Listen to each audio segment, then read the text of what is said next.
सड़क पर रोजाना सफर करते हुए ट्रैफिक सिग्नल तो आपकी नजरों से गुजरे होंगे, मगर क्या कभी आपने सोचा है कि ट्रैफिक सिग्नल की रोशनियों के लिए सिर्फ पीले और सब्ज रंगों का इंतखाब क्यों किया गया? तो हकीकत ये है कि गाड़ियों से पहले इस तरह के सिग्नल का निजाम ट्रेनों के लिए अपनाया गया था। 19वीं सदी में ट्रेन कंपनियों की जानिब से सुर्ख रंग को रोकने, सफेद रंग को चलने, जबकि सब्ज को एहतियात या यूं कह लें कि मौजूदा पीले रंग के तौर पर इस्तेमाल किया जाता था।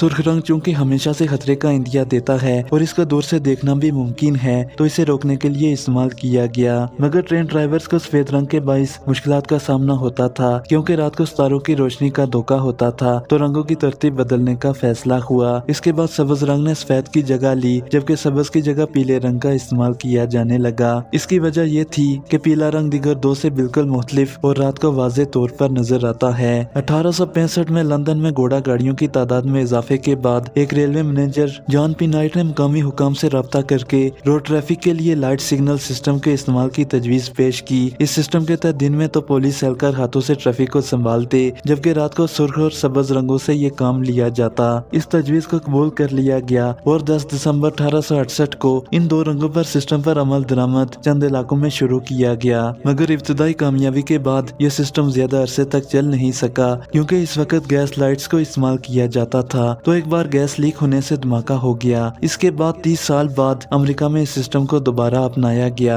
और 1914 में पहली बार बिजली से काम करने वाली ट्रैफिक लाइट को तैयार किया गया। 3 रंगों की ट्रैफिक लाइट्स पहली बार न्यूयॉर्क में नस्ब हुई, जिसके बाद 1925 में लंदन में इसकी आमद हुई। फिर बतदरीज दुनिया भर में ट्रैफिक सिग्नल्स नस्ब हो गए।